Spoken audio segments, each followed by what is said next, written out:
Kept thinking how real love should feel, knowing that it's not just you, it's me. 'Cause I was made to be free.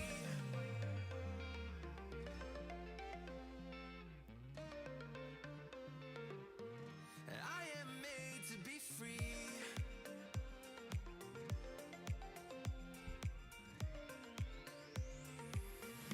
I am made to be free.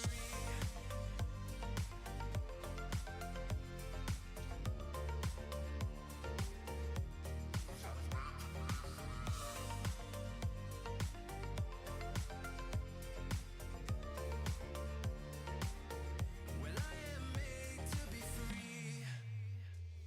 Been thinking about myself and myself only. I've been like that since I was a kid. I've always put my feet wherever I want to. Before I saw who I could be, kept thinking, where did I go wrong? Then realizing where I do come from, was asking how real love should feel, knowing that it's not just you, it's me. 'Cause I was made to be free.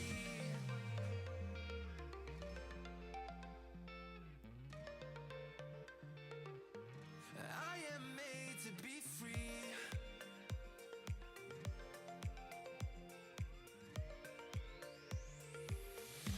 I am made to be free.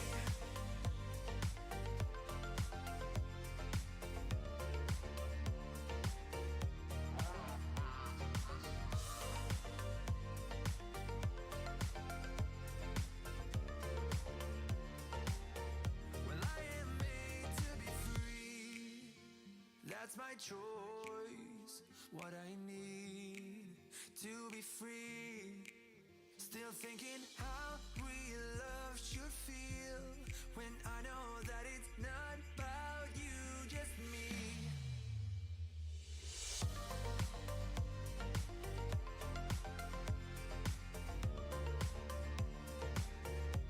'Cause I was made to be free.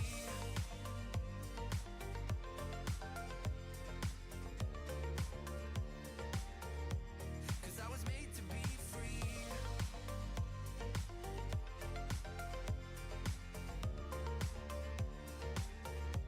Cause I was made to be free.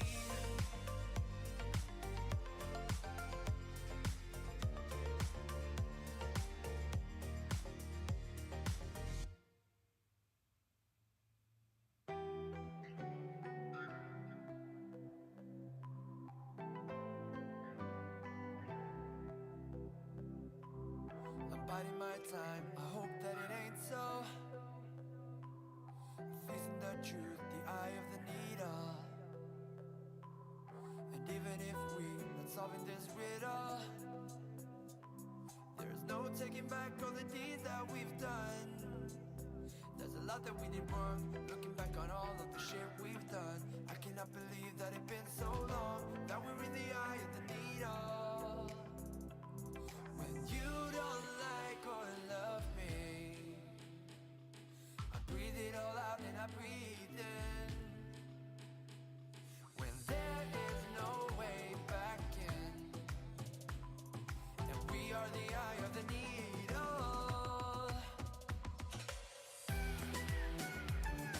I breathe it all out and I breathe in.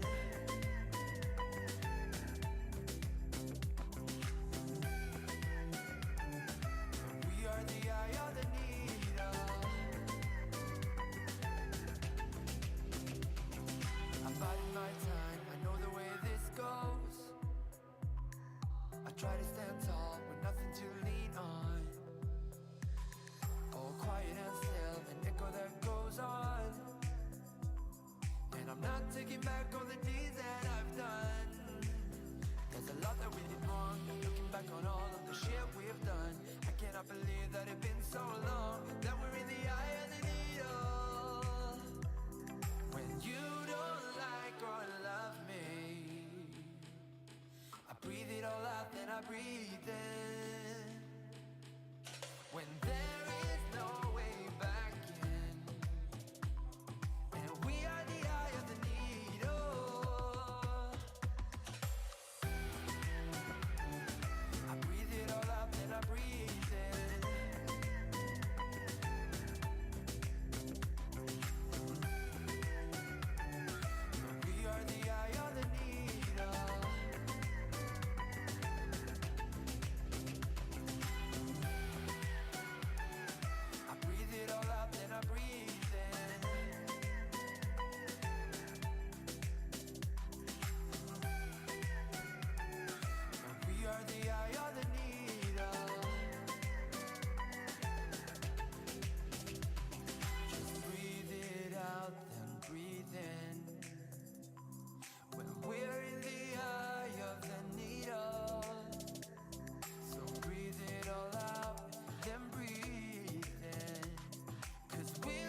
my faith, the eye of the needle. I breathe it all out, then I breathe in. The eye of the needle. We are the eye of the needle. I breathe it all out, then I breathe in. I breathe it all out, then I breathe in. Breathe it all out. We are the eye of the needle.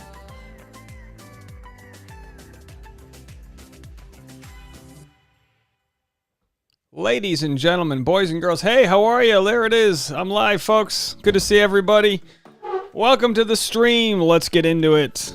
All right. Just, I'm doing some social media. Boy, is this even a shirt? I don't like this as its own shirt. It looks like a dirty white shirt. What color is this? What would you call this? This looks like the type of shirt you wear in like one of those movies from the 1800s. Like I've been out there, I don't know, fixing my horse or something. All right, hold on. Stream is live. Stream is live on YouTube. Go. All right. Let's do it. All right, folks. Hello, L-Dog, Sarah, Emmy, Oliver, Cream. Is it Cream? I don't know. I got the AC pumping here today. You got to have the AC going. Love you so damn much, Dave. OMFG, L-Dog. OMFG. Right back at you. Everyone go check out L-Dog on TikTok. So funny. Living that Canadian youth energy that you've got. Just kind of hanging out by the graveyard. I see you out there. Natalie Hickman, how are you? Hello, all the Natalies. Those of us recovering from being with our families for too long.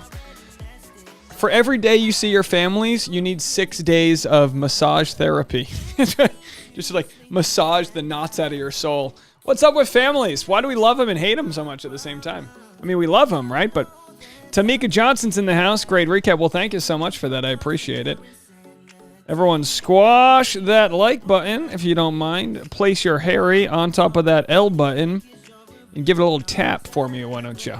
It's Dave Neal, folks. We are here populating the chat. We're going to be taking phone calls, voicemails specifically. Let's do this and get the voicemail going there. You can leave a voicemail if you want. We're just going to wrap up this season. Loose ends. Anyone have any loose ends with Katie Thurston's season? Made a couple of videos early this morning before I had to go to the dentist. And, we've got a lot of that conspiracy jargon, people wondering, were the producers out to get Katie? What was the big deal? We'll never know. We'll never know. Obscure Nerd says, what's going on, Dave? Not too much. How are you? Crystal McKinney, hi, Dave. I truly enjoyed this season than I have in a long time. Yeah, it was a good season, right? I mean, it was good. It was good. Some masks in my pocket. Who knew? We're going to be picking masks out of our pockets for the next 50 years. I'm going to be like some old guy, granddaddy. Oh, he's got another mask in my undies. And just pulling things out. Back in my day, it was called the KN95. L-Doc said, videos of today were fantastic. Well, thanks so much. I mean, we were just juking and jiving. Very easy day of content. I only spent like an hour this morning and then an hour this afternoon. Shout out to Sarai. She broke the Britney Spears story to me. I wasn't aware of that, Boy, it's amazing. I get away from the studio for 2 hours. I went to my dentist, which is near my old neighborhood. And then, since I was in the neighborhood, I went to the Starbucks. Not to my Starbucks. Got a little bit left over there. And by the way, they put the sweetener in it. I just wanted coconut milk. If I said sweet, I would have told you sweetener. Never, if there's any baristas out there, never assume sweetener. You know what I mean? Ugh, either way. We did that, and then I went to a local park where I used to go during the beginning of the pandemic, where they've got the outdoor kind of workout. They got the dip thing you can do and the pull-up. So I did a couple of those, and then I came back, and all hell broke loose. Britney Spears is ditching her dad. He's finally quitting his conservatorship, and made a couple videos just now. Actually, just made a video. This is what I love about, if you guys aren't on the Instagram, I'll just play this clip here. Let me see if I can find it. What I love about the, so I made a clip about, I'm just making a video about this post that Katie Thurston made here. I'll just play for you my Instagram reel I just posted. Oh, there's Hannah Ann. Hannah Ann's hanging out. So let's do this. How do I get to my page here? Hannah Ann is a mood, isn't she? She is just a mood.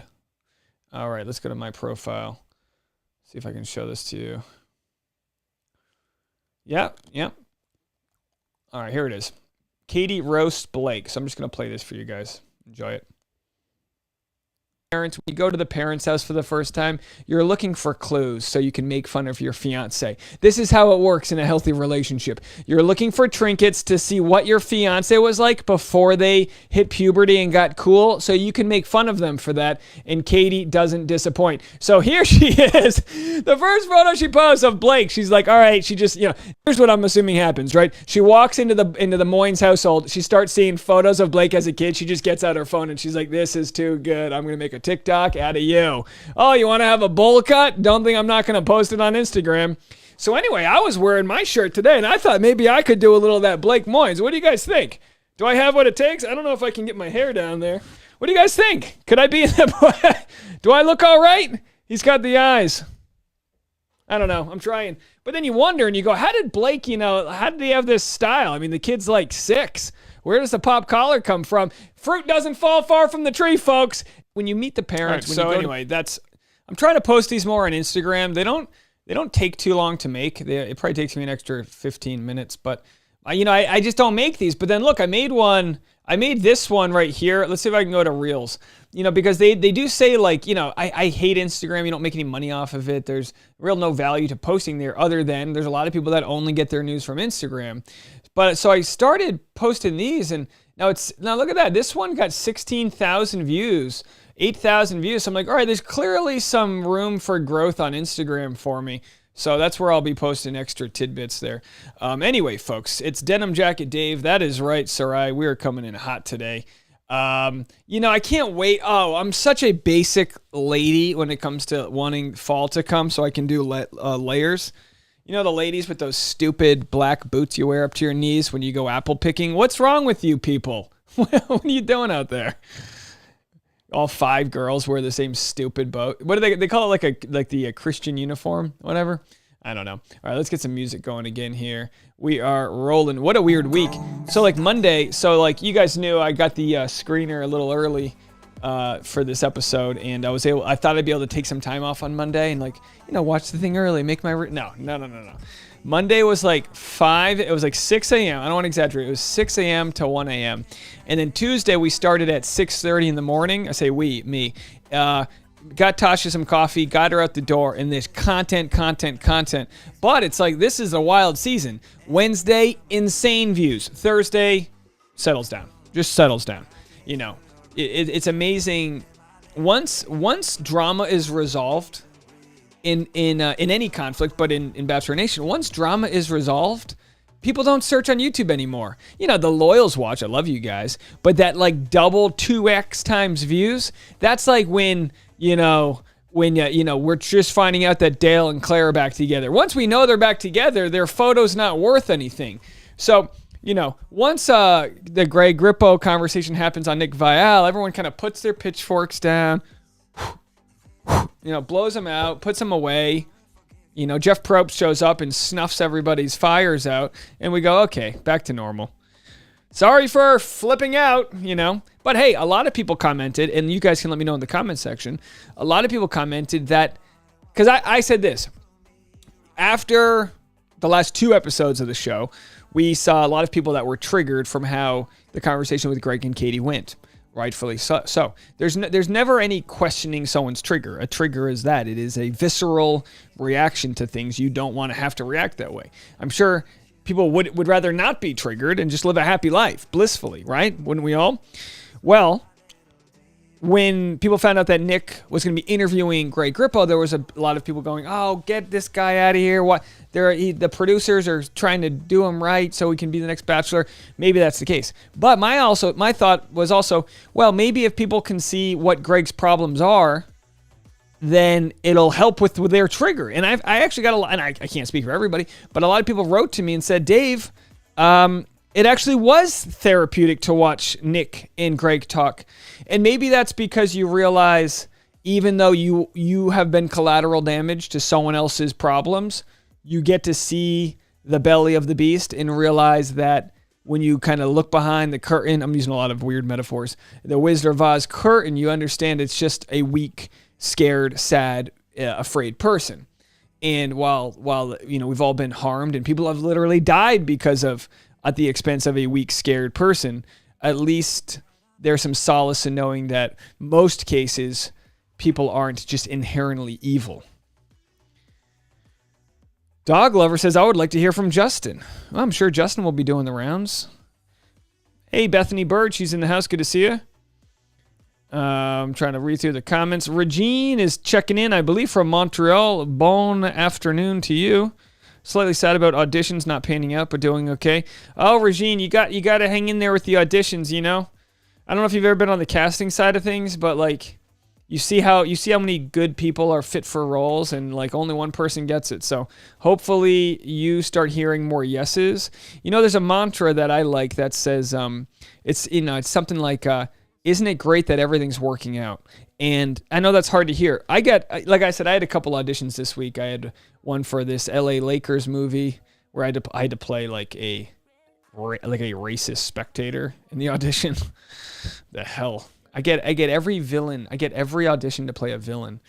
And I get it. Look at me. Come on, right? I look like and then I got an audition to play a NASA employee. And I'm like, I don't look NASA, but you put someone, you put them in the suit or, a nice, whatever, and you shave and you put some glasses on. I think we could all play a NASA employee, but didn't hear back. Regine is the point. Didn't hear back. So I hope you start hearing those yeses. Lisa Reed's in the house. Good to see you or hear from you, Lisa. Hope everything's well. Natalie says, jean jackets are back, Susan. I love it. Did jean jackets ever go away? Have I been wearing things off season? Let's try to get over here to some voicemails. I don't even know if we have any yet. Please call in if you need to. I think we had big plans today to get an update on Sarai's relationship with Mark. Sarai, are we calling this a toxic relationship? Is it toxic? You tell me. I don't know. Is there some sort of where are you guys at? I guess I'm going to find out. Let me get to my. I don't mean to label your thing as toxic. I hope it's when I feel like every long distance relationship's toxic though, right? Unless you're like two people that only like to see each other once a month. It looks like we got a lot of voicemails. Some of these are from the last couple days. Oh yeah, we got a ton from the last couple days. A ton from Tuesday. I don't think we'll be able to get to those, but let's just go to today's voicemails. This first one here is from Elliot in Virginia. You are up. Hi, this is Elliot from Virginia, and I love your show, Dave. Thank you. I've never called before, so this is exciting. Yay. But yeah, I'm calling because I have been online for the past, ever since the finale, and I think it's really sad in a way that I've seen so much hate going Katie's way. I totally understand that she kind of went off on Greg in the final rose, and it might have been a lot for viewers to watch and maybe even uncomfortable. That's the word that I would use. But, yeah, I mean, it makes me mad because I can relate a lot to the situation where Katie is, which when she was able to confront Greg after what we watched on The Bachelorette, where she was pretty much not reacting whenever he left and didn't have much to say, and he didn't give her that much room to explain herself. I feel like when watching it back, she really felt emotional, felt like she needed to have closure, and I feel like a lot of people, something that rubs me the wrong way is that people are saying that because she went off like that she's still in love with Greg, and I think that's totally false. I was in a really abusive relationship years ago, and when I finally got closure, it wasn't until after my boyfriend had gotten me out of that terrible relationship. My boyfriend of now got me out of my other toxic relationship, and he stuck with me the whole way. And in a way that reminds me of Katie's relationship with Blake, how he just stuck around and waited for her till she was ready. So I totally understand how that dynamic worked, because I wasn't really into my boyfriend as much at first when I met him, and I was still hung up over my ex, and then he was the one that was patient enough with me and helped me get out of the relationship. And yeah, I was still angry. I didn't get to confront him till after we had broken up, and I was already with my current boyfriend, and he was totally understanding. Yeah, and it was just the closure I needed. And like Katie said, when he left, my feelings left. Mine wasn't so quick because I was with that dude for like 2 years, but yeah, that's how it is. You confront, you have all these feelings, these things that you never got to say when you were in an abusive relationship. He was the dominating part of it. So, yeah, I don't know. It's sad to see, but I can totally relate to Katie and how she was feeling and wanting to have closure, and also how Blake handled that. It was just eerie to watch. But thanks, Dave. I just wanted to let that out and share, and I hope you have a good one, and bye. Bye. Thank you so much for the call. First time caller, everybody in Virginia. Listen, here's the deal. It's just like some people are evolved more than others to understand nuances that exist in life.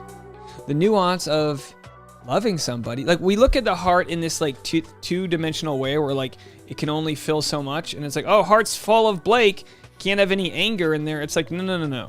We are in like a four-dimensional world where you can still be angry. I'm still angry at my mom. I don't even know what I'm mad at.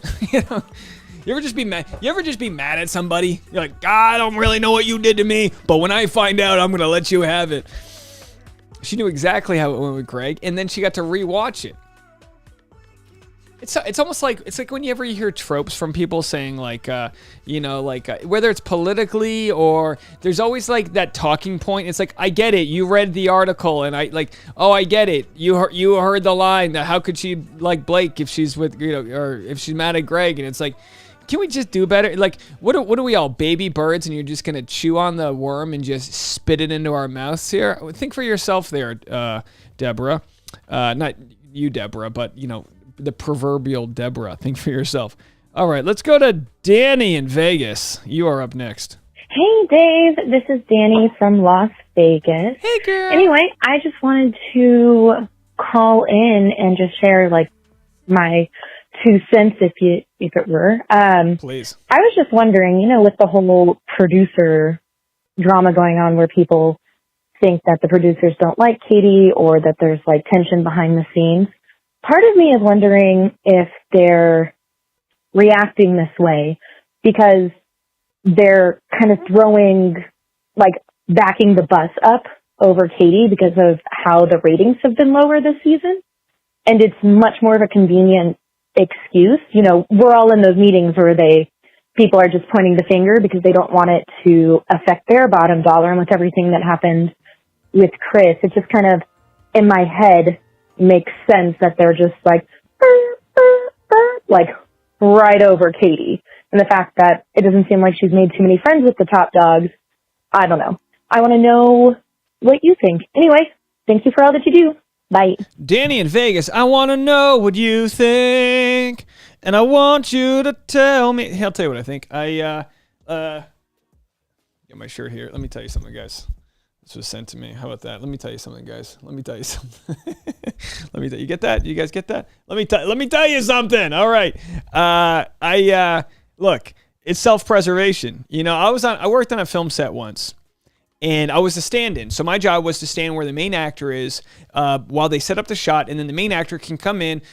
Usually it's like the same eye color, same type of hair, same color skin. That way, when they shine the lights and when they have it all set up, the main actor can come in. All the focus is right. It's perfect. And it was a late night. They call it a Fraturday. It was like late, like 3, 4 a.m. on a Friday night, end of the week. And the camera operator was a hothead. And I'm supposed to walk into the scene and hit the mark and setting it up. And he's running the camera, and he got really mad at me. And I gave it back to him to the point where they had to separate us. Now this is one of the top 2 or 3 moments in 10 years working in film where I've had a confrontation with someone, but I wasn't going to accept it. Even if he was on a higher pay scale, I wasn't going to let this guy shout loud enough so that people thought I was the one who messed up, because I didn't mess up. And he thought he could just shout oh, they flipping stand in, wasn't there, da, da, da. No, sir, not really. And they actually had to the assistant director had to kind of push me aside, just so we weren't, because it was are you kidding me? You know what I mean? It was just one of those instances where it was I'm not, no. I know how this goes. I know that if you can place blame on someone else, it makes it look like you're doing your job better. Everyone has a scenario that this happened in their job. A lot of times people just don't know about it. So for Katie, so in Katie's in Katie's defense, if there's like producers who are like, oh, she's hard to work with, it's like, well, it's your job as a producer to produce her. If you can't get her to do what you want her to do, that's on you. But also, like I said in my video, Brittany Galvin, Blake Horstman, queer baiting. I mean, these are the things that go down, you know what I mean, when on sets. So Katie Thurston sees Brittany Galvin get, obliterated, She sees these things go down. She knows how the reality TV show works, and she goes, you know what? I don't know if I'm gonna play fair. I'm gonna do what's best for me. When you work on a film set, like in Screen Actors Guild, there's usually a union rep who's there on behalf of the union. It's almost like as a guild, it's almost like they're like your legal representation. If someone doesn't pay me, or if they pay me the wrong amount, or if they don't pay the certain fees they're supposed to pay, the union rep is there to negotiate on your behalf. Katie, this is a non-union job. So all of these contestants are there for free. Katie's getting paid, but she doesn't have someone looking out for her best interest. In the union, you can only work a certain amount of hours. You need a certain amount of turnaround. You need a 10 to 12 hour turnaround, which means if you work late one night, you can't work for 10 or 12 more hours. These things don't exist for non-unions shows like this in reality TV. So the producers, they're all covered. They got their health care. They'll be there next season. What are they just going to do? Rip Katie apart? Well, they can try to, but Katie's pretty feisty, and she's not going to have it. All right, so anyway, let's try to get through. I'm probably pretty far behind on these comments. SJ said agreed with this caller for sure.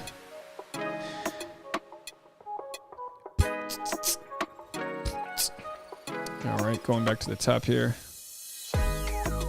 Natalie said, 2 of my 3 siblings told me they're mad at me, but couldn't tell me why. Eventually, my one brother said, because I look like mom. Well, and Regine, that's important to know for castings. Sometimes, you audition for something and you look like someone's ex, or you look like someone they don't like, or, in some cases you look like someone they do like. I've gotten gigs where I've gotten plenty of... my success rate in acting is very low. I think that's a product partly of California. My success rate when I lived in Boston was very high. I probably got the first 4 roles I auditioned for just because it was Boston. I was new and young and they needed new people. But LA is just so full of talent that it is hard to even get anything in this town. I don't even when I get sent on commercial auditions, I'm like, why are you going to send me on I'm going to see 50 guys who just look better. They look dorkier or sexier. There's so, unless you have a very unique look, commercials, I'm like, it's a waste of time. Anyway, I'd rather be with you guys. And I told my agent that. I was like, I actually can just make content all day long and actually make money from it versus going to an audition on the other side of town and leaving there upset. All right. So anyway, let's go to Maya in Hawaii. Love a good Hawaiian call here. I don't think... This is Maya from Hawaii. I just wanted to recap that I'm really happy for Katie and Blake, and as far as Greg, I think she was definitely infatuated with him, but when you're the Bachelorette, and in any relationship, right, it should be mutual. She is a caring and nurturing person, and she wanted to be there for him because she would say that he was the sad puppy dog kind of in his appeal, but I overall didn't see the deeper reason for their connection and why he needed her in his life, other than just to, make him feel less depressed. Also, a thought I had is that I'm disappointed that Greg won't be on Bachelor in Paradise, as I think that his sad puppy face appeal and neediness would be interesting for other girls to fall for as well. Okay, thanks. Keep up the great work. Oh, thank you. Checking in from the great state of Hawaii. I've been dying to get to Hawaii. I've never been out there. It's just, being from the East Coast, Hawaii is quite far away. But now that I'm in LA, I feel like, let me know. Let me know if you got any Hawaiian hookups for me to, what island should I be going to?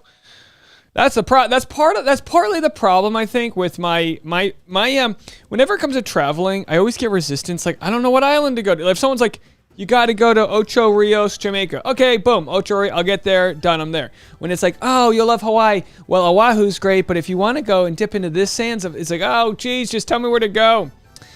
Bruce says I should be in a linen shirt commercial. Well, that's one where, maybe I will be when you got to wait till I premiere my Bachelor in Paradise slow-mo intro. Caitlin says, Dave, we appreciate you for making so much content. Hey, yeah, no problem.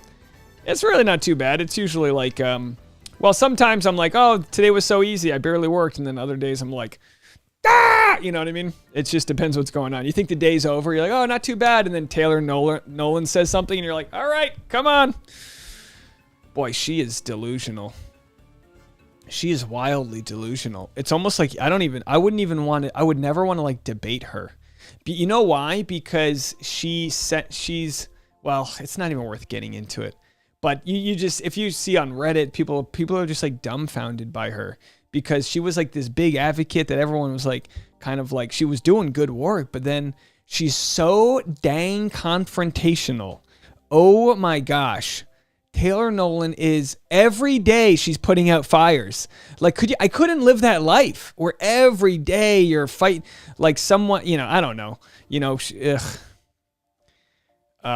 Cora said Dave and Tasha would be great spokespeople for a tourist destination. Only if Tasha likes the destination. She can't lie good. So if you're like, oh, what do you think of Palm Springs? She'll be like, oh, the bed bugs are biting me in the ass. Sandra said, Dave, make your commercial with your gear. Maybe I already did. Sarai said Taylor Nolan is in a world by herself. She really is. She really... You know what's funny is the amount of privilege she has that she just like skates over. All right. But I think most people can agree. It's like you want to support people, but then you see their true colors and you're like, oh my gosh. Her apologies were like... will be studied in classes for years to come on what not to do. She was so angry and she stayed angry. It's like, aren't you supposed to get past that level of the grief? She never got to the humility. Don't go to Maui, too crowded. Well, I want to go on the Lost Tour. Let's see if they have a Lost Tour Hawaii. I got to go on a Lost Tour. That's my one thing that I have to do. Like Tasha knows that if we go to Hawaii, I don't care what island we go to, whatever we do. Get lost on Oahu. Very small group tours. Discover its beauty. Now the question is this an actual Lost Tour? No, this isn't the Lost Tour. I want like Lost. Hold on. I want like TV show. Oh, hold on. Maybe it is. Look at, they've got the, that's the Dharma Initiative logo there. Oh, there it is. Lost Tour. Book your tour. All right, hold on. No, give me the Lost Tour. I don't want to see some lighthouse. Wait, are those? Oh, these are Jacob's Lighthouse. So this is from the show. I'm gonna have to rewatch. Hold on. Anyway, we are far. This has nothing. This literally has nothing to do with what we're talking about. I digress, folks. Leave me alone. All right, is this Sarai? Who is this? Let's see who's next. Hey, Dave and everybody. It's Sarai. Sure is. So I first off want to mention something about the Bachelorette finale. The night after the big old bang bang fantasy suite. I never have seen Chris talk to the guys the next morning, the morning after, like you plow. Katie and you go to Pound Town, gang. Were. So I found that to be very intriguing that they never shown, if they ever did have that manly talk, the man-to-man talk, like, hey, look what happened last night. But I thought that was really interesting. And then second, Mark update. We did end up hooking up. We didn't end up going because I just had too much going on. And so he suggested us getting a hotel. I have got a 10-day dog sitting visit starting tonight. So when I'm done with that, I'm going to get us a hotel room. Whoa. Hey. And then should you forego? I'm having a coffee meetup with a former crush of mine next week. We met at the animal shelter where I would dog walk at. So I've always had that crush on him. Of course, he has his own little dog. So I'm actually really excited. So I've got two guys on my mind. Anyway, I know I'm the player. But anyway, so it's just going to be a really interesting week. All right. See you guys soon. Sarai the player. Bye. Sarai the player, ladies and gentlemen. Play along until he puts a ring on it or makes, defines the relationship. I say play along. Are you guys familiar with do you know how funny this is? I don't mean this, it's kind of sad actually, but there's the Lost cast. If you ever watch the show, every week there'd be like a different storyline. So there's plenty of weeks where like a cast member isn't even being used, you know, because usually it takes like 7 to 9, depending on how nice the quality of the show is. A TV show, like an hour-long dramatic show, like Law and Order, would take 7 days to film, which would be just under 1.5 weeks, because that, you know, you can only work 5 days in a row in the union. A nicer show would be like a 9 days to film. You know, it depends on the show. So one episode could be 2 weeks to film, and then these actors are just living in Hawaii, so they're paid to stay in Hawaii. They're on hold. Their contract's like, hang out, wait for the next episode, hang out. So they all started getting arrested for DUIs, which is really sad. I'm laughing, but it's really sad because, you know, they're probably just getting loaded when they're not filming. Lost DUI curse. Daniel Day Kim busted. How old is this? So this is 13 years old. TMZ has learned Daniel Day Kim, who stars as Jinsu Kwan on Lost, was popped by Honolulu PD early Thursday morning on suspicion of drunk driving, gin and juice. Wow, boy. Oh, can you imagine? This article is 14 years old.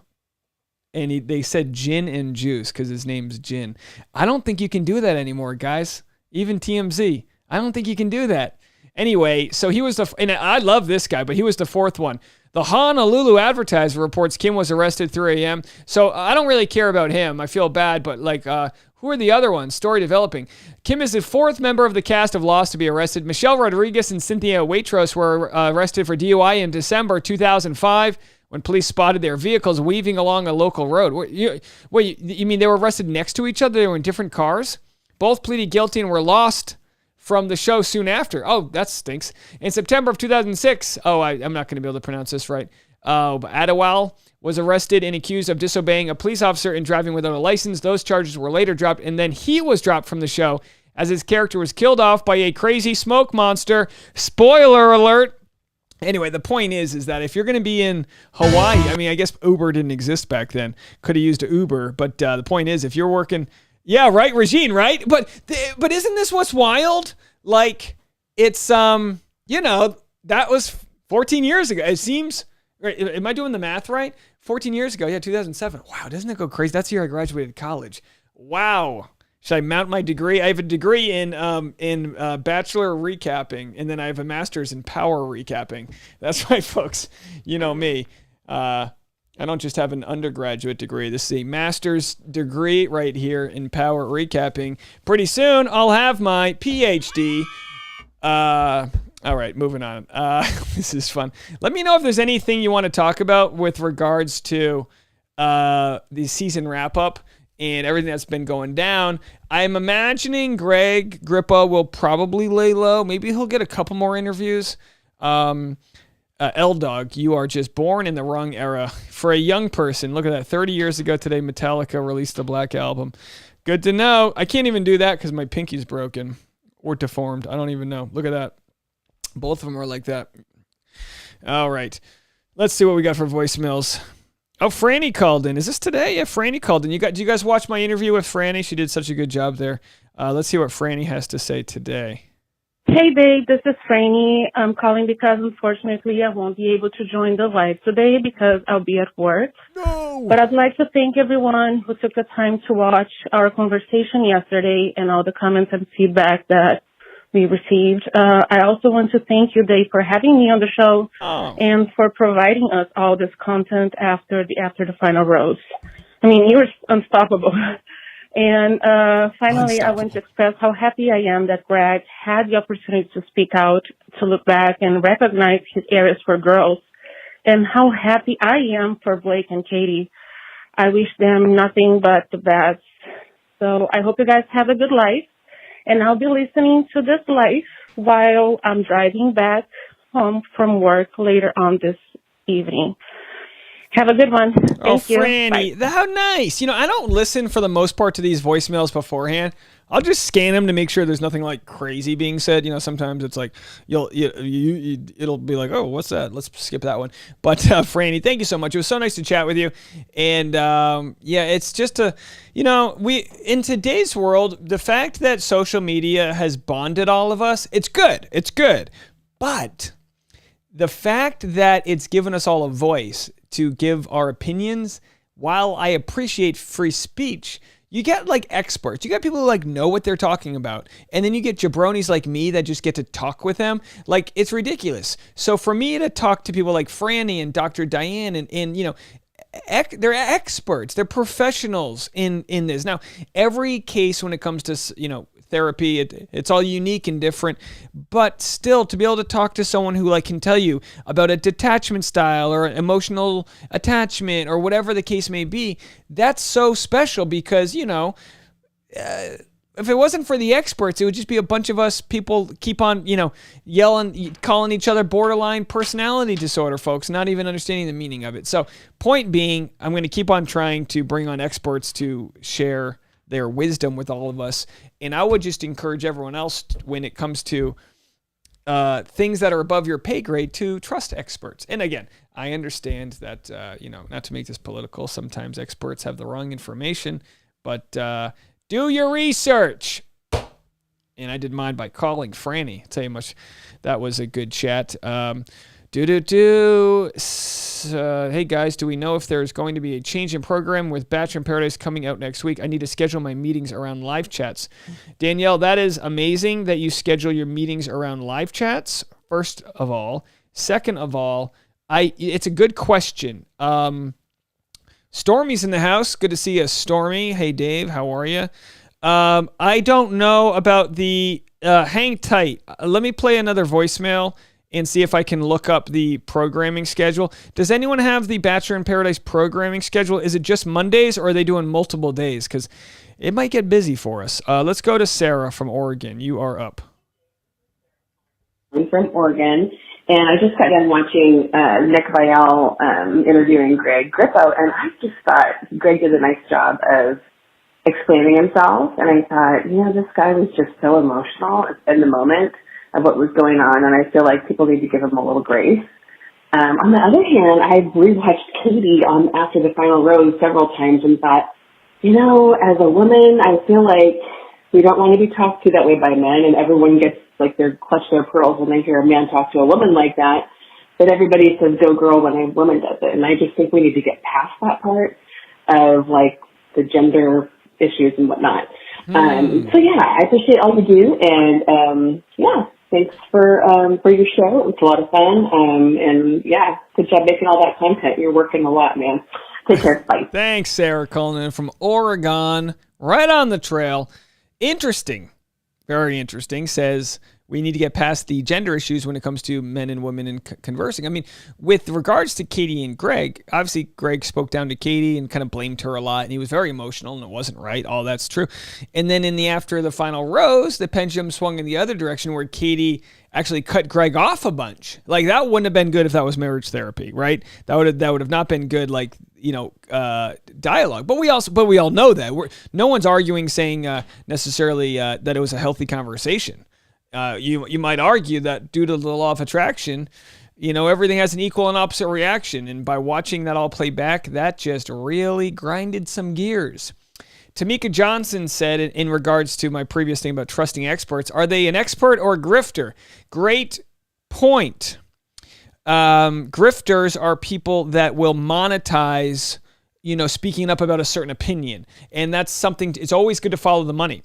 If there's someone, you know, some, you know, random person who say switched political parties and ended up making a bunch of money, or even if you take someone like Tucker Carlson, who, you know, is, you know, has to get vaccinated to work at Fox News, and then he's preaching that, you know, people shouldn't get vaccinated, or someone like Ted Cruz who says, you know, that you know, kids shouldn't get vaccinated, and then his kids attend a school where they are vaccinated. You start to understand that, like, again, I just made this very political, but you start to question where people, like, are they experts, or are they following the money?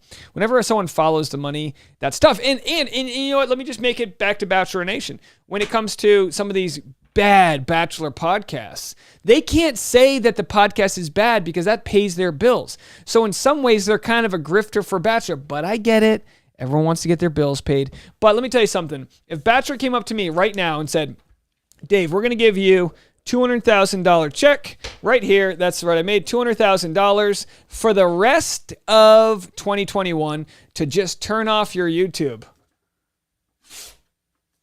I would probably then tape it back together and say, can we talk? No, not to say that that's what my channel makes, because it's not. But the point is that, you know, there is something that comes with the authenticity of not having like sort of an implicit bias because you're working for somebody and you kind of have to like mold your thoughts to fit their narrative.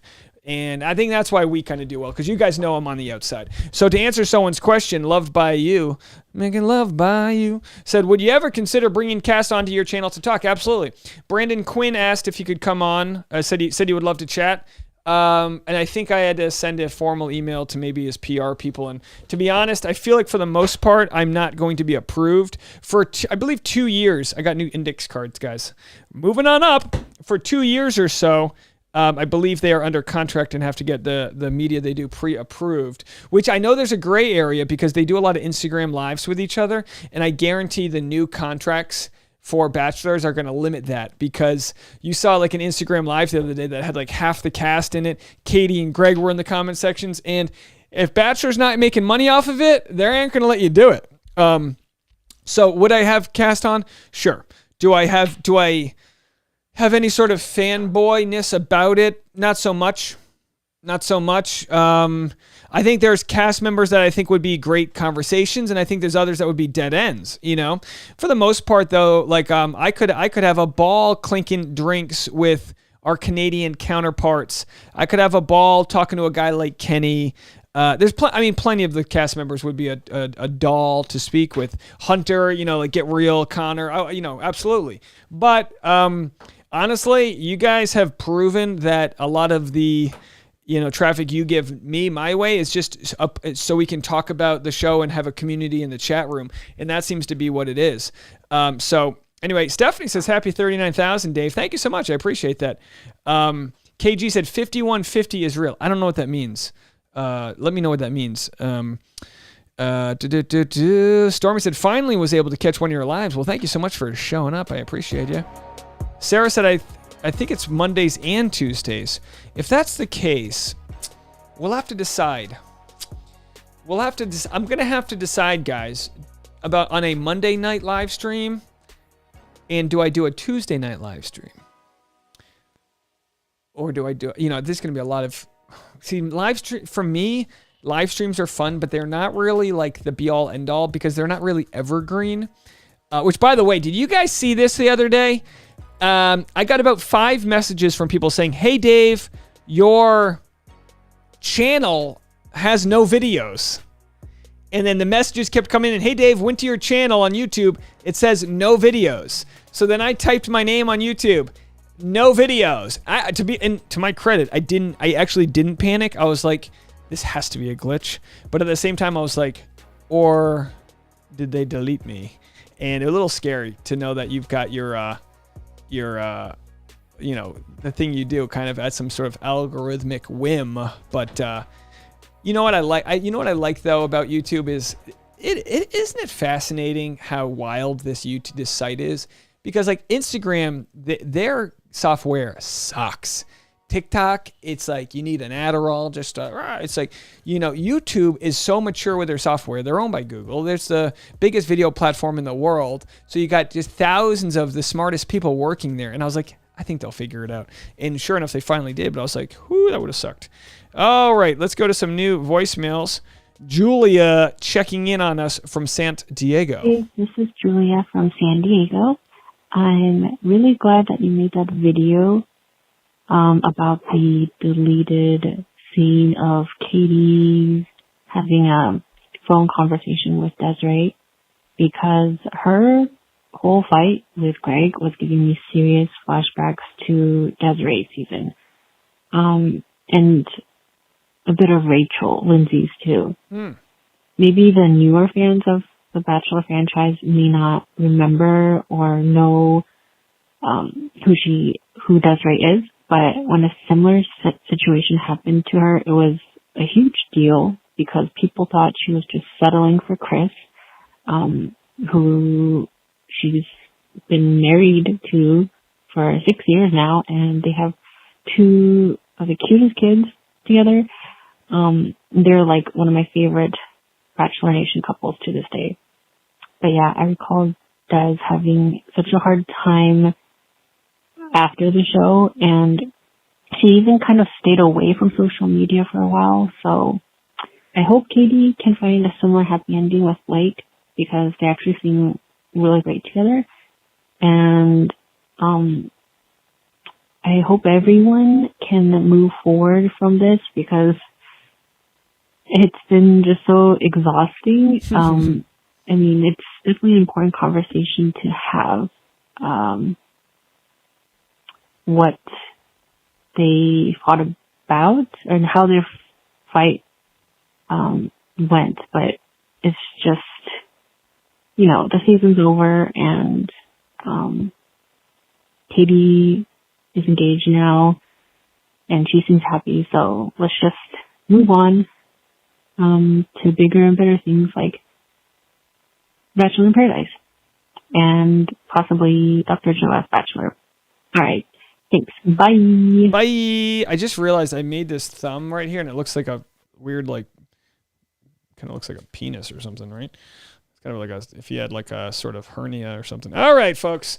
Well, anyway, let's hit the like button. Okay. Yeah, no, you're right. So if you didn't catch this, I already got a video about it. This was Katie Thurston had a 3-minute clip that they aired on the Bachelor ABC, and everyone says, I agree with everything Desiree said. She's right. Those are the qualities you want in a father. So Katie talked to Desiree, and it was kind of like Desiree reassuring Katie that Greg just wasn't the guy. He didn't stick around for you. You thought he was the guy. You thought and everyone goes, oh, she's mad at Greg. He was the real one. No. The idea that she had of Greg might have been the real one, but he wasn't the real one for her.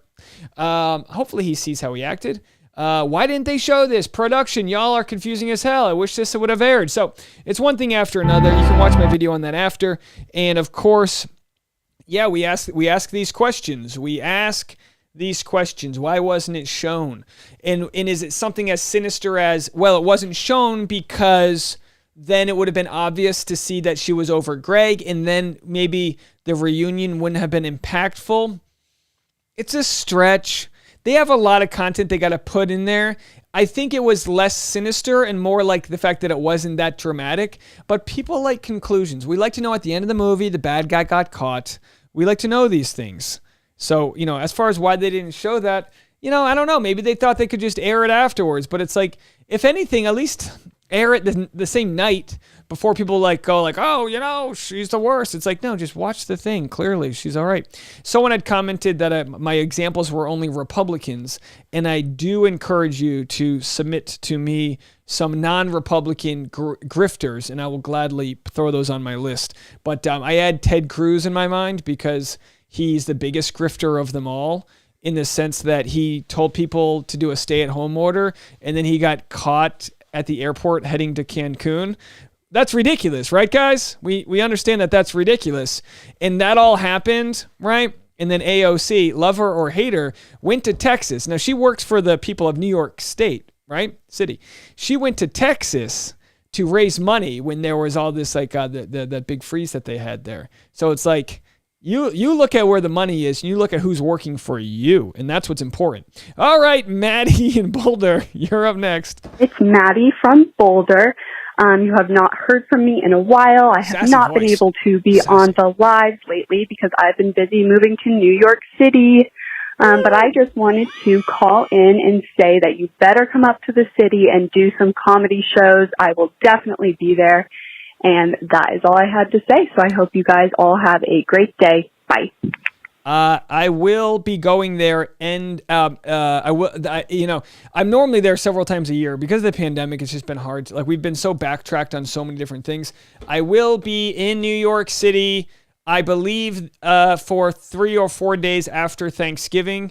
I will be booking stand-up shows. I don't have anything on the books yet, but Peter Weber told me he was going to come to a show. I'm going to hold him to that. Which, by the way, somebody, I'm not going to say who, somebody in my audience sent me a photo that they took with Peter Weber over the weekend, and I'm going, did you bang Peter Weber? Now, maybe they're just friends, but I'm asking these questions, so I'm not going to share. Listen, I'm not here to share that he's a single guy. Let him fly his plane at whatever altitude he wants.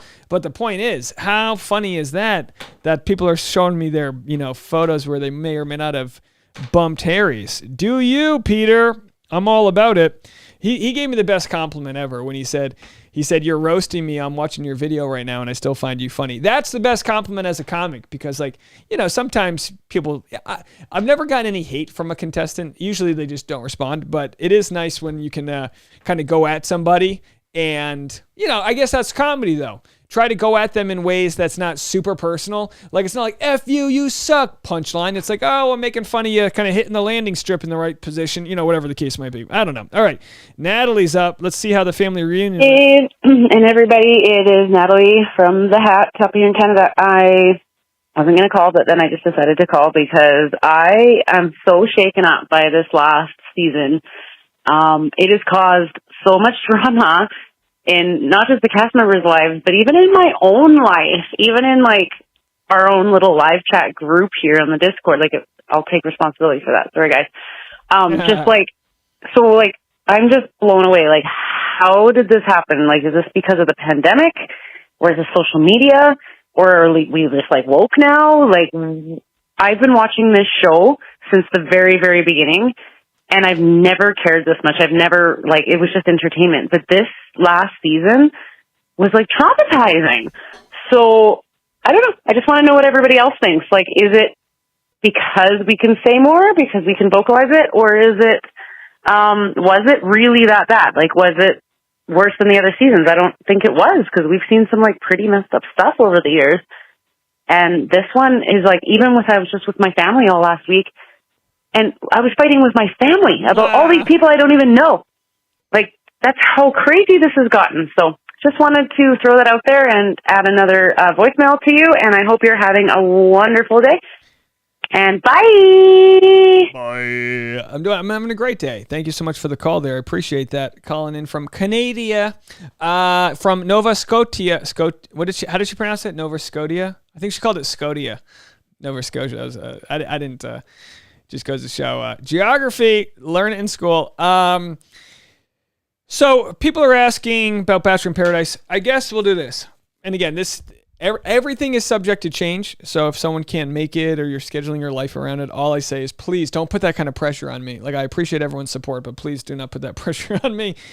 So why don't we do this?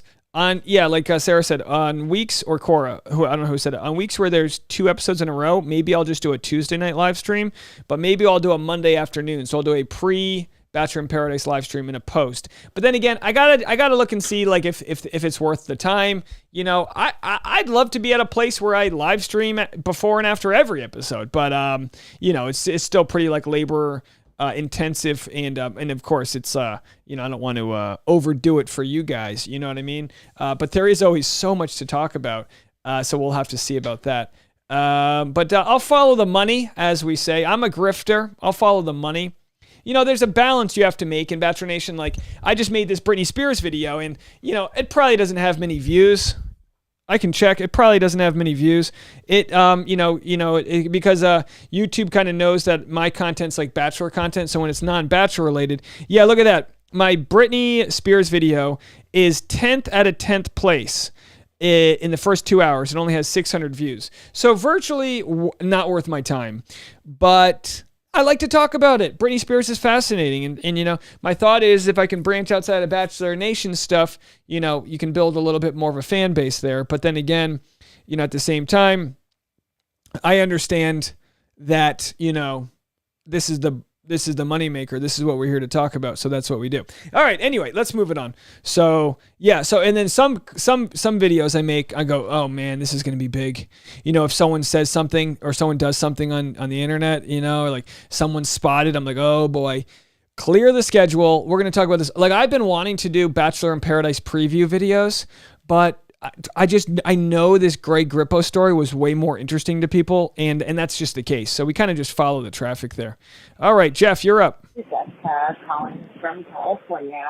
I actually wanted to comment just about the end of Katie's season. Bad audio. You know, I feel bad because I totally misjudged Blake in the beginning, but I feel like after seeing everything that's come out after the fact with their season, I just feel like he is so secure and so good for her, and the fact that he lets her be herself and it just is so encouraging is something that I really love. And I actually do think that they are going to last despite all of the criticism and all of the, I don't know, delusional Grippo ladies who just feel like Greg is the king of the world and can do no wrong. But I genuinely do think that it was a great season. She was a great Bachelorette.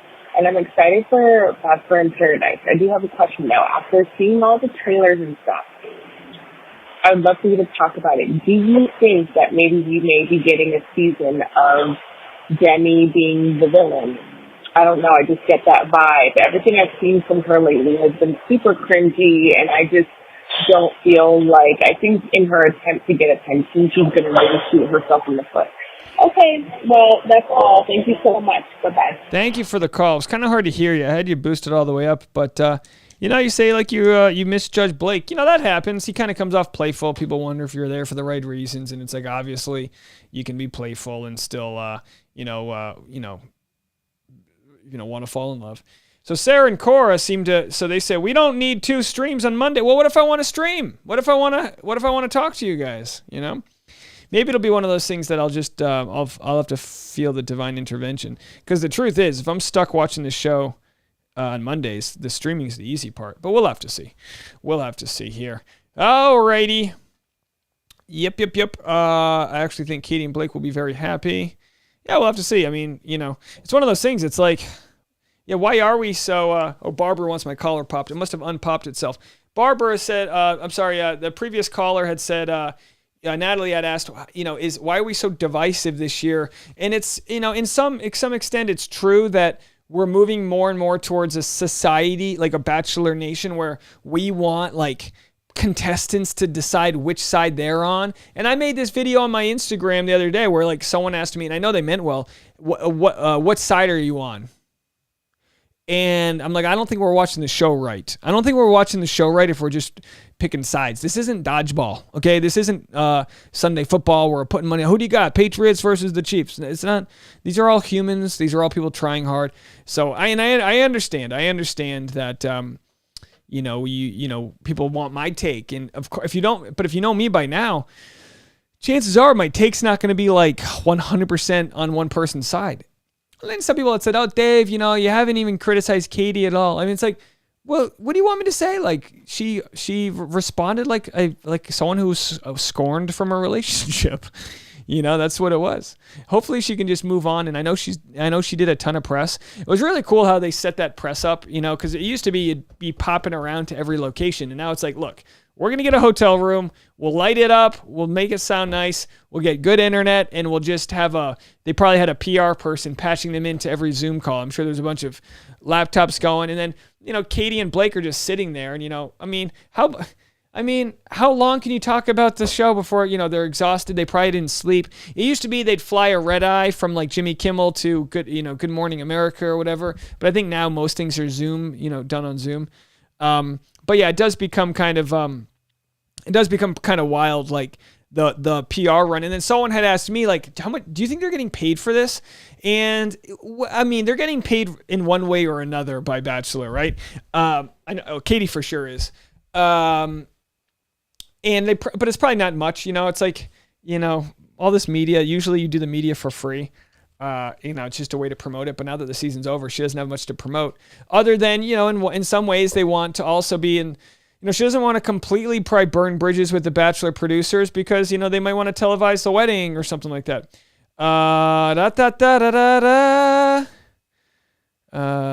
So let's just read some comments here.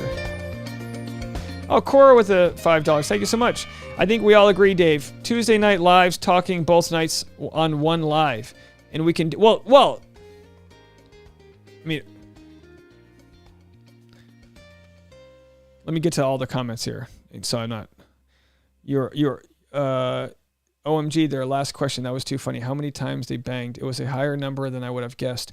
Yeah, they had guessed that they banged like 30 or 40 times in the last couple months, which is actually a lot if you consider they weren't like living together. They were only seeing each other. So, you know, if they saw each other 8 times, you're looking at 5, you know, they're bumping Harry's 5 times a visit. You know, I don't know. I'm just making these numbers up. What do I know? It could be that I'm very far behind on these comments. So let's just see here.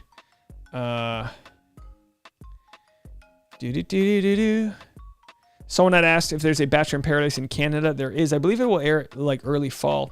I did have a contestant reach out to me, so maybe they'll come on. Maybe the international Bachelor crowd can come on. No, Sarah, it's all. I'm not. It's all good. She said it's definitely whatever you want to do. I just know others were trying to make it easier for you to stream on the last day of airing for the week. Yeah, absolutely. I don't imagine. Like I said, we'll have to see. I don't imagine it'll be like the water cooler talk. Like, yeah, multiple episodes a week can be exhausting. So yeah, it looks like maybe we'll do the Monday afternoon, Tuesday evening, and Thursdays. But again, don't think that this is in any sort of wild amount of work for me. The easiest of what I do is talking to you guys. You guys kind of drive the conversation versus me kind of planning anything. Travis said, Dave, thanks for all the Bachelor coverage. Love all the hard work and coverage from this last season. Thanks, bro. Looking forward to Bachelor in Paradise. Oh, I did want to say this for everyone watching. And again, this is sort of vague. But first of all, I want to thank all of the moderators for just being amazing. They're so nice. They talk to me, prepping things if there's ever any discussions or problems. Obviously, this last week was very contentious with people talking about what side they're on and this and that in terms, armchair diagnosing and all this. So I'm going to come up with, and I haven't talked to the moderators about this yet, but I'm going to come up with, and send me a DM if you know of any pre-written rules from other chat groups. But I want to come up with a very simple graphic that's like, here's what's tolerated, here's what's not. And I was thinking, like, don't be a creep. So like if Tasha comes on and someone's like, sit on my face, like, banned, deal with it later. You got to go. You got to go. You know what I mean? Like, that's an easy one. But if someone disagrees with someone else, that becomes a place where I want that disagreement to happen. It drives traffic and discussion is good. If someone comments 8 times in a row, Rachel Kirkconnell's a racist, it's like, okay, I don't have this all settled. So maybe this is a good time in the comment section to talk about it. But like, obviously, like someone who's like, steering the chat in a direction that's annoying and taking focus off of like actual conversation, that's annoying. Like someone who just comments the same things over and over. But if 2 different people are butting heads in disagreement and they're going back and forth, I don't think there's any reason to get involved in that. But I will say, don't waste your time talking to people if you feel like you're in the chat room talking to a brick wall. That's how it can be sometimes when we communicate with people we disagree with, that we are talking more than listening. So I understand all that. I don't get to read 90% of the comments. Everyone, for the most part, seemed to handle themselves really well this last week. But of course, we had trolls coming in and this and that. So not being a creep is like an obvious one. And again, not a big concern here. The other would be something like name calling. That's an easy one. Don't call someone a stupid idiot. That's simple, right? So it's like these rules, we haven't kind of labeled them, but I think it'll be pretty obvious. And that way, if we do have to like ban someone or silence someone, it'll be known like, well, you called someone a freaking idiot. And while freaking idiot doesn't sound like much, maybe for the 5-minute timeout, it's like, all right, just so you know, like, we're not calling people freaking idiots. We're agreeing to disagree about things. But anyway, this isn't a big issue. This is just thoughts that I've had. So yeah, if there is like a group on Facebook or, some of these groups have very specific rules, and the more you look into it, you kind of realize why they have that, because it can get out of control. But I would like to lean on the side that we're like, for the most part, kind of like a big family here, so we can have conversations and disagree about it. I disagree with myself half the time. SJ said, can we all just heal and move on? We watch Dave to talk it out and see different perspectives. Yeah, that's a good point. Yeah, absolutely. All right, I think we have some new voicemails someone said here. Let's see who this is. Oh, we got Susan calling in from Washington. You're Dave. up. Hey, everybody. This is Susan in Washington. I did a quick call. We're having a heat wave here again, 95. It's hot here. I just wanted to just say something about the Bachelor in Paradise. I guess this week it's going to be Monday, and then probably Mondays and Tuesdays. Steve, we're here for you. We're here to support you. You're doing us a favor by doing these live streams. So, like you said, do what you need to do. We're going to be here. And also, if anybody on the Pacific time wants to maybe join a watch conversation on Zoom, you can hit me up. Quote, hit me up on my IG is Crimson King Farm. I'll put it in the message. Anyway, thanks for all the great videos you've had, and it's sad to see the Katie season go, but Bachelor in Paradise should be fun. All right, bye. Bye. Yeah, I definitely, I don't know if I would stay on Zoom for like a full episode, but I'll definitely poke my head in if you don't mind, because I think that's a ton of fun to like be chatting in between the episodes. 2 comments, Layan, where's Oz, and someone else said, where's Oz? He's just not, he's no longer going to be a part of the channel. He decided to leave, and I haven't heard from him. Anyone's free to reach out to him, but he's no longer associated with the channel, and it wasn't... he wasn't kicked out, he wasn't fired or anything like that. He just decided to pursue some other things. So that's where that is. Let's go to Ashley in Florida. But if anyone has any questions, comments, concerns, you can shoot me a DM. If there's anything, and I meant this also just for I need to, the channel's getting to a size where I need to make sure people feel like, I say this with stand-up. I want the energy of the room to be better afterwards, after a set, than before. So the idea of getting on stage and making people laugh, you want to improve the chemistry and the energy of the room. That's kind of what you're trying to do. I want the same thing with the live streams. I don't want people to hate watch and leave angrier, and that's why you're a part of the content. Don't need that. Too much of that in the world. If it bleeds, it leads. No. If you can suture up a wound and heal it, it's on my channel. That doesn't rhyme. Anyway, so that's that.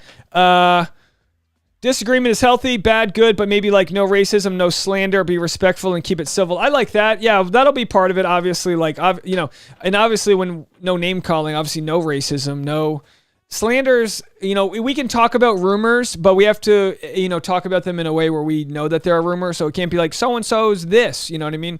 But I totally get the point. All right, so what did I just miss? I just played your voicemail and I totally blanked after it. Yakatata, sorry. Let me see if I got any other voicemails so far. This one is from, what's the date? This is a few days. Let's play this voicemail. Voicemail line's open if anyone wants to call. So this is Iona, and something I wanted to hear your take on is that I really think that the producers on this season, for some reason, didn't like Katie, because it was evident in her wardrobe and her makeup, like the fact that they made Hannah Brown look like such a gorgeous superstar, but they did not do the same treatment for Katie. And then when they would release photos, like on their website, it was always photos where like Tayshia and Caitlyn were the star of the photo and she was just kind of like there too. And they just really made it clear that they didn't like Katie. And I just want to hear your take on that. And anything else you have to add to that, because I feel like it was a lot bigger than just her wardrobe and the photos. I really think they had a problem with Katie. Anyway, I'd love to see you talk about this in one of your videos. Thank you. Bye. Well, thank you so much. This actually, you called in before I made that video, so I think I answered your question with regards to them having a vendetta against Katie. And like I've said all along, I think it's less sinister and more the fact that they're going to use whatever they can to further their own sort of agenda, and that agenda being the agenda being like they're just going to try to profit off of whatever BS Katie gives, Not that is BS, but it's like if they can use a soundbite, they're going to use it. I'm trying to get back to the top of the chat here. Loved by you said, Dave, my friend said she DM'd you about Katie and the producers, but she said you didn't respond to her. Tell her to DM me again. I don't respond to every DM. Sometimes I'll get 15 DMs in a row, all sharing the same article, and I can't respond to everyone, but I try to respond to a lot on Instagram. Sometimes they go to spam, but usually if someone provides anything, like I try to get back to them. All right, actually, so I'm going to close the voicemail lines. We're going to get out of here in a few minutes, but I am going to do my featured video, which will be a topic of discussion. Well, I'll say this. I'll say this. The voicemail line is open for this next topic. This next topic is going to be Katie's new ring. So if anyone wants to call in specifically about the engagement ring, by all means, go for it. But I just want to let you guys know that this will be the first clip I play for tomorrow morning for those that couldn't make it to the live stream. All right, so let's get right into it. All right, so today's featured clip from the live stream, I am talking about Katie's engagement ring that she received. You know what? Let's just do that again. I didn't have that propped up there. You guys are here for it. All right, ladies and gentlemen, today's first clip. Nope, let's not do that. Should I just start it? I'll have the graphics after. Today's featured clip is Katie's engagement ring. So let's get right into it. Of course, Blake proposed with a engagement ring by Neil Lane. And of course, this whole article, People exclusive, Neil Lane. It's all just synergistic product promotion. But hey, you get a free diamond ring out of it. Not bad. Could have used this a couple years ago. All about the romantic 3-carat engagement ring Blake Moynes gave Bachelorette Katie Thurston. It has a lot of meaning and a lot of detail, says jeweler Neil Lane of the ring he designed for Bachelorette Katie Thurston. No thank you to that sign up there. When it came to picking out an engagement ring for the Bachelorette's Katie Thurston, Blake Moynes was understandably a bit nervous. You could tell it was very important to him, says jeweler Neil Lane, who designed the stunning 3-carat ring. All right, get to the goods. How much does it cost? Right? Isn't that all we want to know? How much does it cost? Let us know. There it is, folks. All right, that's pretty nice. Let's go to a full image here. Let's see what we got going on here. I don't know much about rings. Clarity, cut, control, consent. I don't know. What are the 4 C's? What is it? Either way, I don't like the rings that have too much detail. Like, this isn't quite... Would this be considered a solitaire? Let me know in the comment section. Is this considered a solitaire? I don't know. I don't know anything. But it's, they never go and tell us, like, the clarity level, which, if you've ever gone shopping for an engagement ring, it's just the worst. It's the worst because they go, oh, well, this one costs twice as much, because if you look at it under a magnifying glass, you don't see any doodads. And it's like, what if we want the doodads? You know what I mean? When you look into it, they got the old monocle thing there, and they look at it, and it's got some like unique sort of like flaws, I guess they call them. And they're like, no, you want a flawless ring. And it's like, I'll get a flawless ring for a flawless relationship. Mine's full of flaws, and I want my ring to reflect that. And that's okay. You know what I mean? We were going shopping for rings, and like the whole deal, like the whole time I'm just like complaining. I'm like, the De Beers control the diamond. They're just rocks. They're intrinsically of no value. And like the person's like, should we, you want to try one on or not? You know what I mean?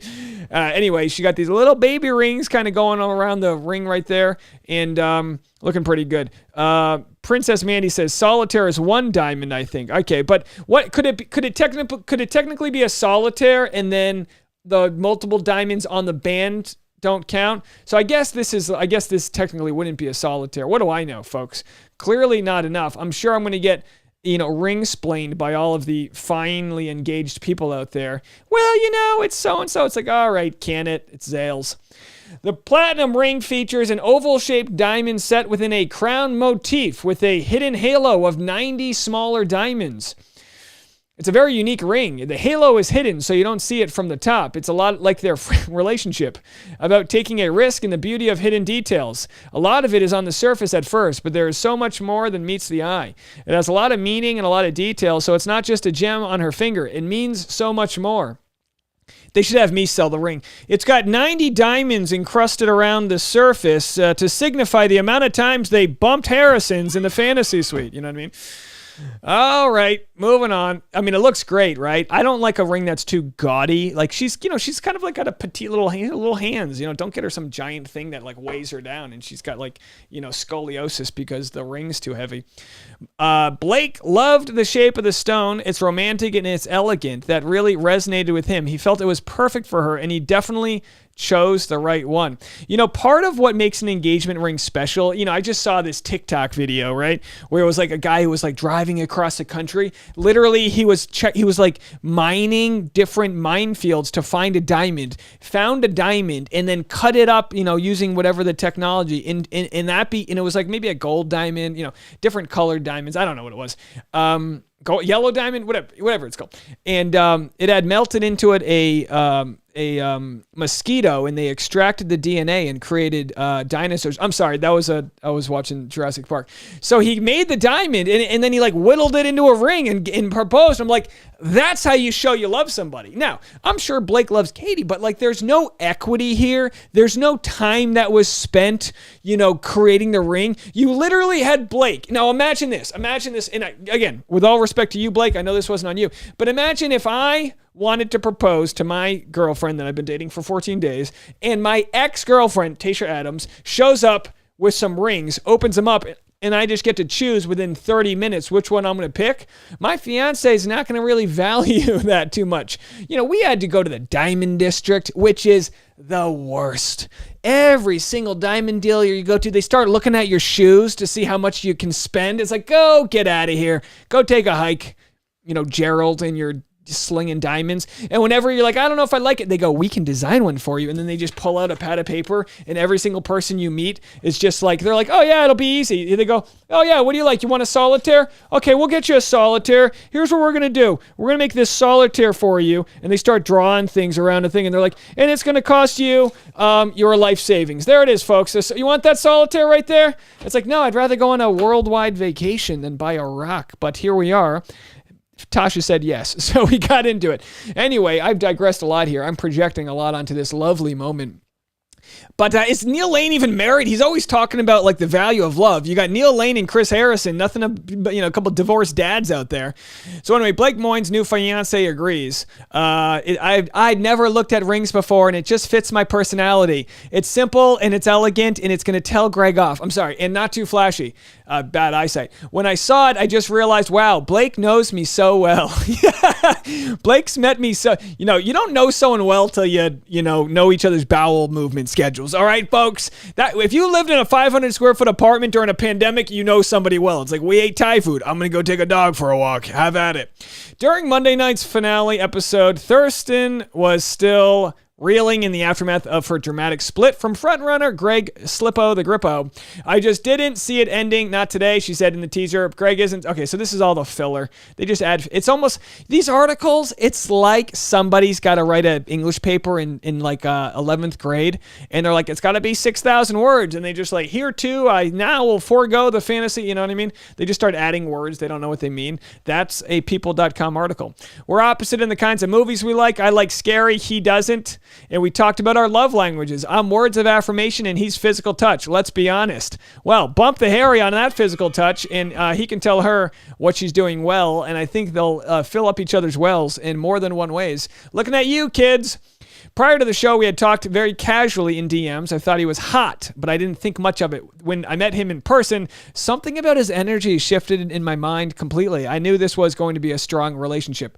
For Blake, the physical connection was there right away. I wanted to kiss her the first time I met her. Everything just felt so natural. I was never nervous with her. Yeah, when she gave him that rose and he's like in his undies. No, they had already met, but then she like postmated the rose to his hotel room. Woke him up at 3 a.m. I was kind of hoping he was going to go in for a kiss, but he didn't have the banaka ready. He wasn't. Anyway, so that's that. That's the engagement ring. Let me know what you guys think about the engagement ring, and let's see if we have any. All right, we have one call from Ashley in Florida. This is how it works, folks. We get a phone call when we make these live videos, so if you haven't been a part of the live, definitely join in. Let's see what Ashley in Florida has to say about the engagement ring. You are up next. Dave, it's Ashley from Florida. I love Katie's ring. I think it's so pretty. It's actually similar to the ring that I would want. But I just want to comment on the finale because I think my last voicemail didn't play. I think that Katie's message got kind of lost because she came off just very aggressive and emotional. And I would just like to compare that to the after the final rose with Hannah Ann and Peter. She ripped him a new one in a very classy and composed way. And so I think we can all learn from that, just if you're trying to give a message, just try to stay composed. But at the same time, it's just such a high pressure situation. I understand why she was so emotional, but just look at those two conversations and compare them. They're just very different.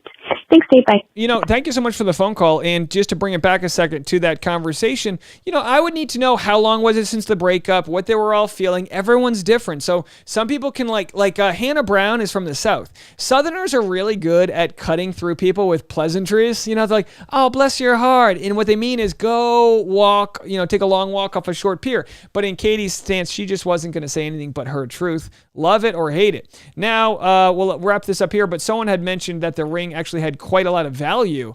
And because that Neal Lane ring that's not nearly one of the biggest, but again, like we know, it's about the cut, clarity, consent, whatever. It's not always about how much you spent on it. It's some of the smaller rings have better value. Katie Thurston's engagement ring is worth a ton of money, but still about $20,000 less than the show's most expensive ring. Katie Thurston and Blake Moynes are engaged, blah, blah, blah. Just tell me what it's worth. She's holding it up. There they are. Oh, she's looking happy. Blake picked out a fancy diamond from Neal Lane. And yeah, so that's what I would do. When I was picking out the rings, I'd be like, if I'm getting a free ring, I'd be like, I don't care what it looks like. Just give me the most expensive one. If we have to pawn this off someday, we're going to get a boat.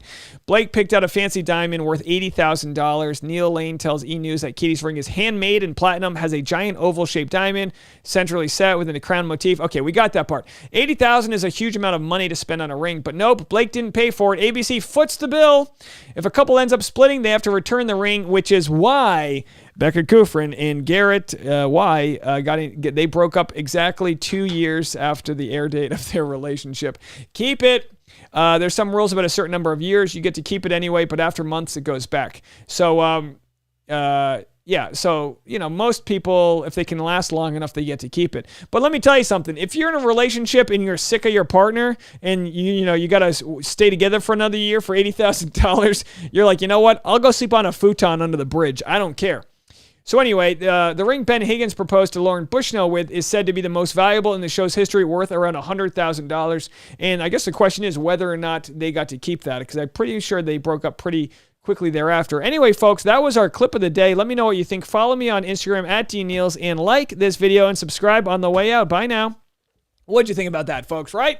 We just nailed that. Nailed it. We're drawing. We're doing things. Thanks for the phone call. Oh, that's not the one. This is the one right there. Thanks for the phone call. So anyway, let's wrap this puppy up. I got to help Tasha. We got a ton of work to do. We're going to a wedding next weekend, and we have got, we'll be in Michigan. We're going to be in Michigan for a wedding. But I don't know if I'll get to see any of you guys, but let me know. Let me know if you're out there. Maybe I'll swing into my cousin over there, Leah, and see what she's up to. See if she's hiding in any closets. All right. Trying to just get through these comments to make sure we have them all there. Like I said, you know what I was saying, but I didn't quite finish my thought, is if there's anything going on that anyone needs to talk to me about, whether it be, because here's what's going to happen. My channel's not that big, but luckily we're getting there, right? But I do know of other channels that people will pretend to be me. I know channels where they'll pretend to be the person and get people into scams. We have an audience that of all age ranges, and a lot of times older people are easier duped. It's you hear these heartbreaking stories of grandmothers that give away their life savings because they got a phone call and they thought their son was being held hostage in Nicaragua, whatever the case might be. It's terrible to hear. So if there's anything nefarious that's happening, and again, this is preemptive, but if there's anything nefarious going on, or if someone's being creepy or treating you not right, or you think there's a problem, don't hesitate to reach out to me, guys, okay? I'd rather nip things in the bud. And again, this is just an overall, the channel has to maintain a certain level of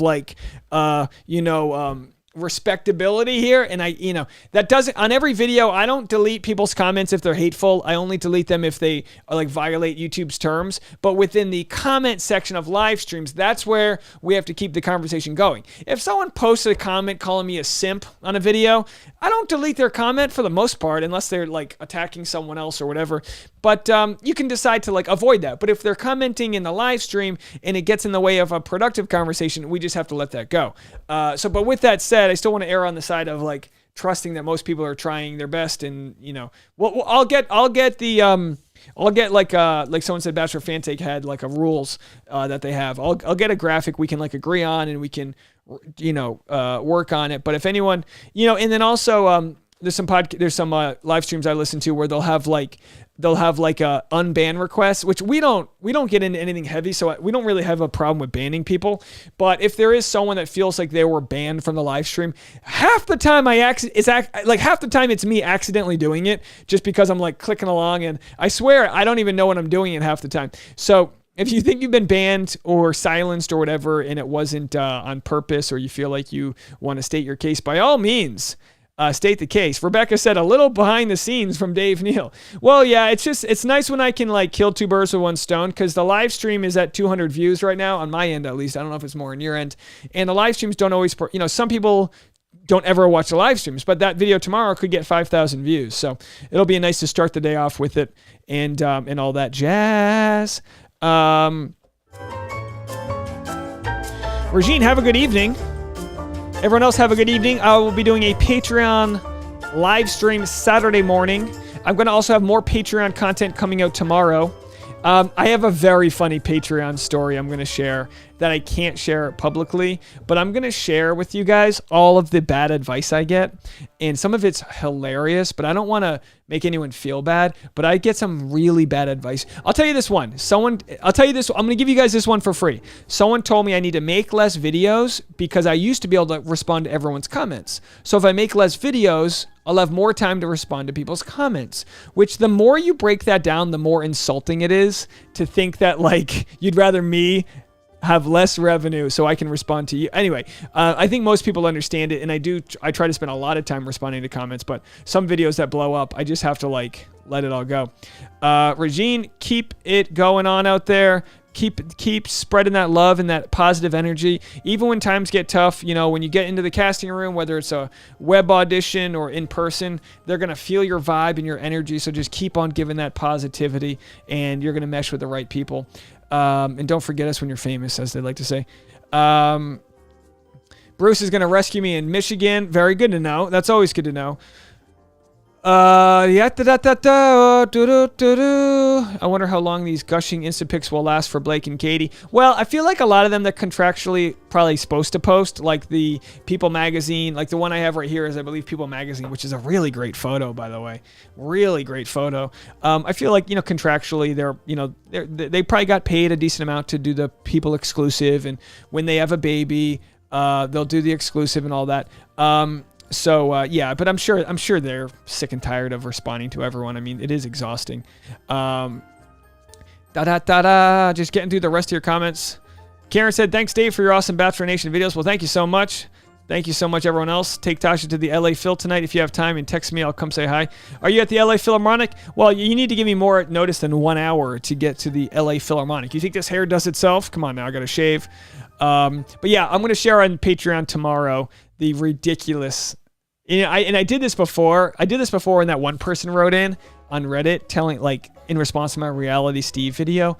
It was bananas. I've never seen you guys stick up for me so fast. It was hilarious because this guy was like, "This is why you're gonna get a bunch of hate," and he like was really specific. And then I didn't get any hate. And it was like, how ballsy for some strangers to offer such like cutting advice, and they think they're helping you out. If that's what women feel when men mansplain to you, I feel so sorry for you guys.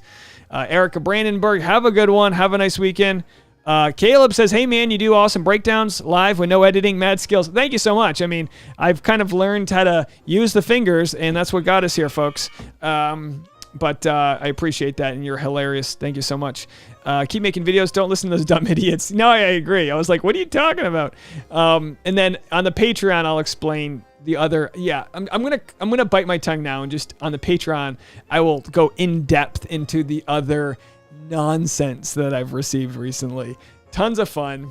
Lots of love. Thank you guys so much. My DMs are open if you have any questions, concerns, or whatever the case may be.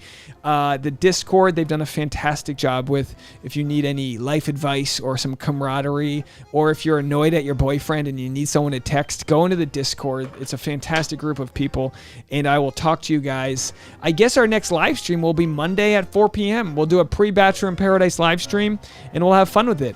Everyone, you know what I'm going to have to do is get people to send in a Bachelor in Paradise outfit. So do me a favor. Get ready on Monday to send in your best Bachelor in Paradise outfits.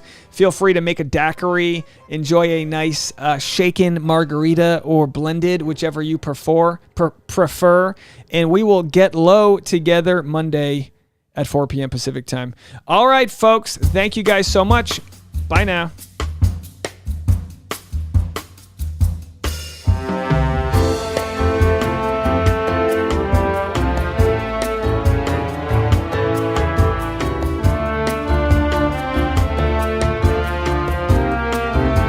Yeah, you can wear your bikinis. Go for it.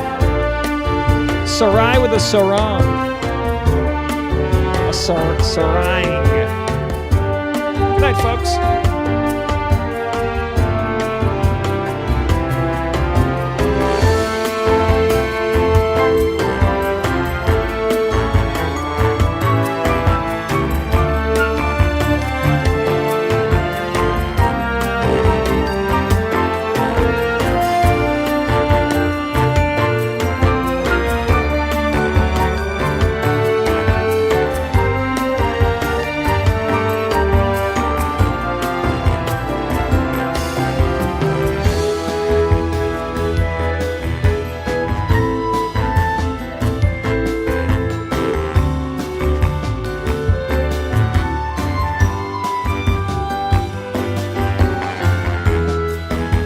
Oh, and if you've seen my reel, feel free to share it, my Instagram reel.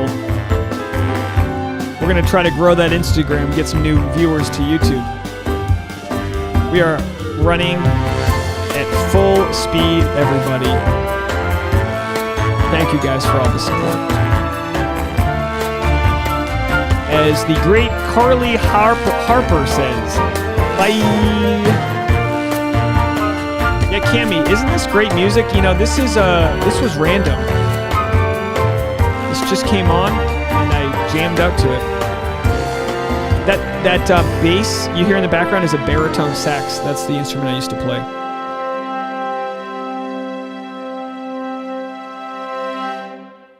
Bye.